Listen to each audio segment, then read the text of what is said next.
अस्सलाम वालेकुम। कैसे हो आप? आज हम दिलकश उर्दू की चैप्टर नंबर 2 पढ़ने जा रहे हैं।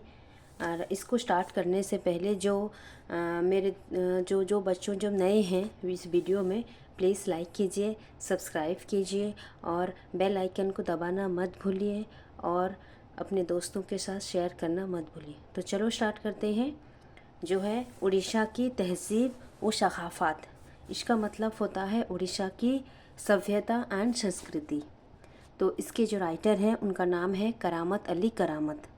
तो बच्चों, आज मैं कहना चाहती हूँ कि मैं इसके चैप्टर जो है लंबे हैं, तो इसके लिए इसे 2 पार्ट में वीडियो लाऊंगी। तो ये पहला पार्ट है और सेकंड पार्ट फिर लेके आऊँगी इसके बाद। ओके, तो चलो स्टार्ट करते हैं। इसके राइटर हैं करामत अली करामत। तो तारीफ़, तो कवि के बारे में कुछ पढ़ लेते हैं। प्रोफेसर करामत अली करामत उर्दू के मशहूर मारूफ शेरों और नक्काशगार हैं। जो हमारे करामत अली करामत हैं, जो राइटर हैं, वो शेर व शायरी तो लिखते थे, कविता लिखते थे, उसके साथ साथ नक्काशगार थे। इस मीन्स गद्य, और उसे हम बोलते हैं निबंध, वो भी लिखते थे। अपने वालिद मौलवी हज़रत अली हज़रत की तरह आपको भी रियाजी पर आबूर हासिल था। तो वो उनके पापा जो थे हज़रत अली हज़रत रहमत अली हज़रत की तरह वो भी गणित में यानी मैथमेटिक्स में बहुत ज़्यादा एक्सपर्ट थे। करामत अली करामत 23 सितंबर 1936 को कटक में पैदा हुए। जो हमारे राइटर हैं वो कटक से पैदा हुए हैं। हमारे जो राइटर हैं उनकी पैदाइशी कटक में हुई है। स्कूल की तालीम के बाद कटक के रेवेंशा कॉलेज से स्कूल की तालीम के बाद कटक की रेवेंशा यूनिवर्सिटी एमएससी रियाजी का इम्तिहान पास किया। तो हमारे जो राइटर हैं वो कटक रेवेंशा यूनिवर्सिटी से एमएससी किए हैं, वो भी मैथमेटिक्स में, और अव्वल पोजीशन हासिल की। उसके बाद में उनका पोजीशन अव्वल था, मैंने टॉप किए थे। इस कामयाबी पर आपको गोल्ड मेडल से नवाजा गया। तो उन्होंने बहुत टॉप किया था, इसे उनको गोल्ड मेडल से नवाजा गया था। संबलपुर यूनिवर्सिटी से पीएचडी की डिग्री हासिल की। उसके बाद उन्होंने संबलपुर यूनिवर्सिटी से पीएचडी हासिल की। रेवेंशा कॉलेज के वाइस प्रिंसिपल रहे और खलीकोट ऑटोनोमस कॉलेज में प्रिंसिपल की हैसियत से अपनी फ़राइज़े भी अंजाम दिए। तो पहले संबलपुर यूनिवर्सिटी उन्हें पीएचडी किया, उसके बाद रेवेंशा यूनिवर्सिटी वाइस प्रिंसिपल रहे, लास्ट में वो खलीकोट ऑटोनोमस कॉलेज में प्रिंसिपल की हैसियत से वहाँ पर काम किए। आपकी कई किताबें मुख्तलिफ, उन्होंने बहुत सारी किताबें लिखी हैं, जैसे आफ खर्ज साओं की सालिफ, अजाफ़ी तंजीम, लफ्ज़ों का आसमान, शाक समंदर शलाए होकर मकबूल हो चुकी है। तो ये जो सब है ये उन्होंने अपना उन्होंने पोइट्री लिखा है, लेखक लिखा है। उनका लेखक जो है वो अपना निबंध और अपना कविता लिखी है।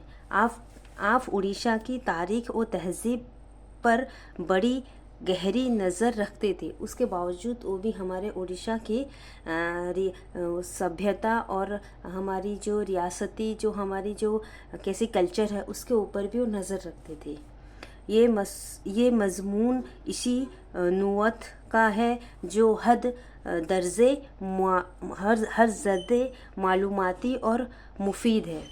तो आज हम उनके बारे में जो उन्होंने लिखा है, इसमें उड़ीसा की सभ्यता और संस्कृति के बारे में उसे हम पढ़ते हैं।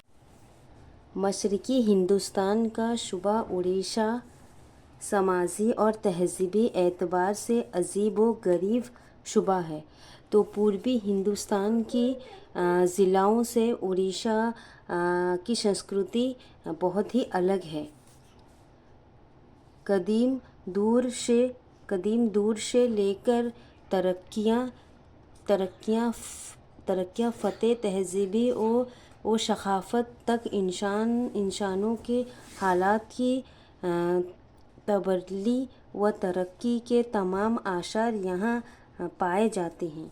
जो हमारे हिंदुस्तान के जितने भी आशार हैं उड़ीसा में उसके कुछ अलग ही आशार हैं, मतलब उसकी अलग ही कुछ पहचान है।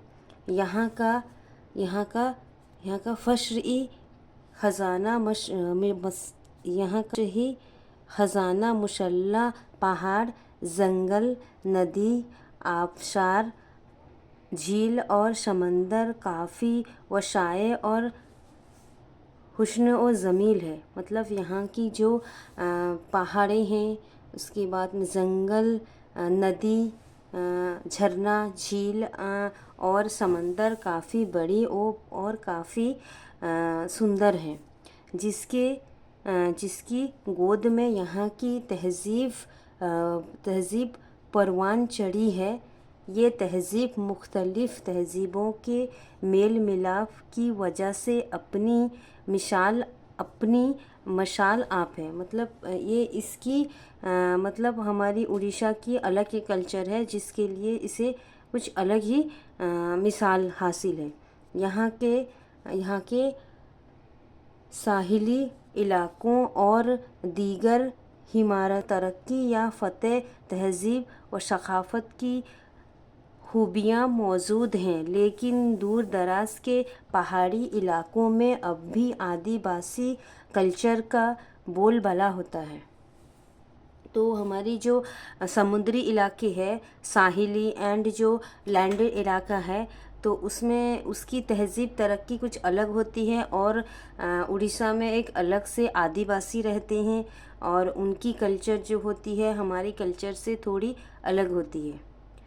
बाद ज़िले में तो आदिवासी की अक्सरियत है। आदिवासी के मुख्तलिफ़ कबीले अलग अलग बोलियाँ बोलते हैं।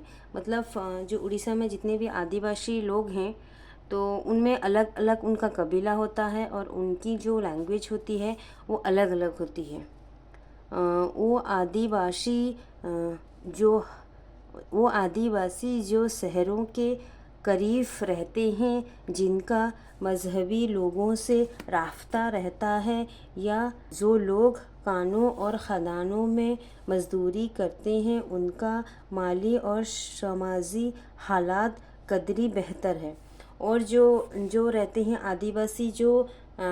आदिवासी जो शहर के पास रहते हैं और ये मतलब खदानों और कारखानों में जो काम करते हैं, तो उनकी जो ज़िंदगी है, उनकी जो लाइफस्टाइल है तो थोड़ी बेहतर है अलग आदिवासियों से।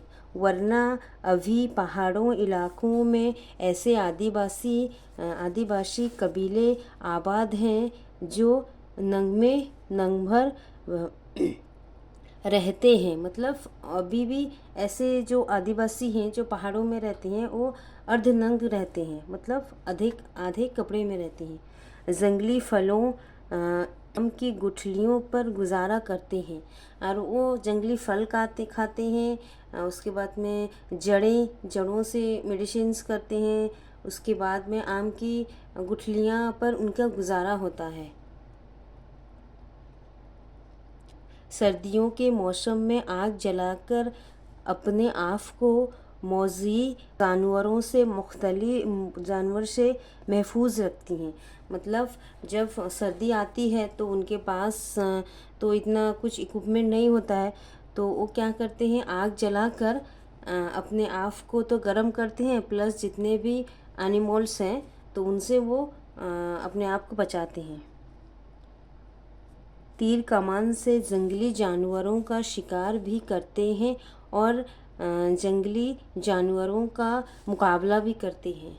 तो उनके पास तीर कमान होता है, इट मीन्स आरो, जिससे वो जंगली जानवर से खुद को बचाते हैं और उनका शिकार करते हैं और उनके साथ में मुकाबला भी करते हैं। बस अकीदे, शादी ब्याह, रहन सहन, रकीस व मौसीकी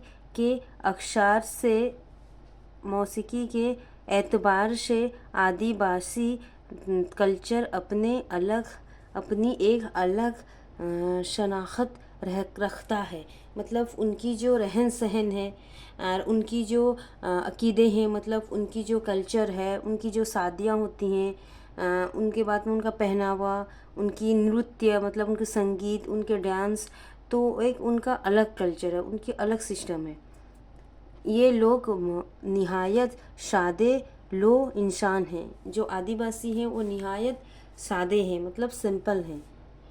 साए फाम होने के बावजूद दिल बहुत साफ व शफात रहता है। मतलब वो काले होते हैं, शाए फाम मतलब वो काले होते हैं, लेकिन उसके बावजूद भी उनका दिल बहुत साफ होता है। हर कबीले की अपनी अलग लोक कहानी होती है और हर कबीले का देवी होता है कि उसके खुदामंद सूरज या चांद की औलादों में से होते हैं। मतलब उनकी जो कबीले होती हैं उनकी अलग एक देवी होती है, जिसको वो अलग, हर कबीले की अलग अलग देवी होती है, उनकी अलग कहानी होती है। और उनका ये मानना है कि हर कबीले से कि उनके जो पूर्वज हैं, मतलब उनके जो पूर्व लोग हैं, वो चांद या सूरज के मतलब उनके औलादों में से, मतलब उनके बच्चों में से हैं। बाद कबीलों के लोग गीतों को डॉक्टर सीतानाथ महापात्र ने यज्ञा कर के उनका अंग्रेज़ी तर्जुमा शाये किया है। उसके बाद में हमारे एक डॉक्टर हैं जिसका नाम सीतानाथ महापात्रा है। वो वहाँ गए थे उन कबीलों में, जाने के बाद में उनकी जो कहानियाँ को उन्होंने एक अंग्रेज़ी में अनुवाद किया है। उड़ीसा के बाद इलाकों में कदीम हैद के आसार दरियाफ़त होते हैं। मतलब जो आदिवासी जो कल्चर जो था, तो जो है जो वो सब चीज़ मतलब अभी दरियाफ़त होती हैं। मतलब हमको अभी पता चलता है कि 100 साल पहले कौन सा कल्चर था, तो अभी मतलब वो है कि नहीं है, तो उससे अभी हमें उसका पता चला है कि 100 साल पहले कौन सा कल्चर चल रहा था। जिन इलाकों में ये चीज़ें मिली है, अब उन ताल्लुक उड़ीसा के आदिवासी इलाकों मुसल्ला, मयूरभंज, केंदुझर, सुंदरगढ़, कोरापुट, कालाहांडी, बलांगीर, अनुगुल, ढेंकानाल वगैरह से है। इन जगहों में से हमें कुछ आसार मिले हैं जिससे पता चलता है जो आदिवासी कबीला यहाँ मौजूद था। इसी तरह चट्टानों और गुफाओं में नक्काश और नगार और मशहूरी के कदीम नमूने भी मिले हैं। मतलब हमारे कुछ जगहों में, गुफाओं में, तो वो सब चीज़ के पुष्टि मिली है कि इससे पता चलता है यहाँ वो आदिवासी कबीला रहते थे। उन नमूनों में से कालाहांडी कोरापुट के सरहद पर वाकई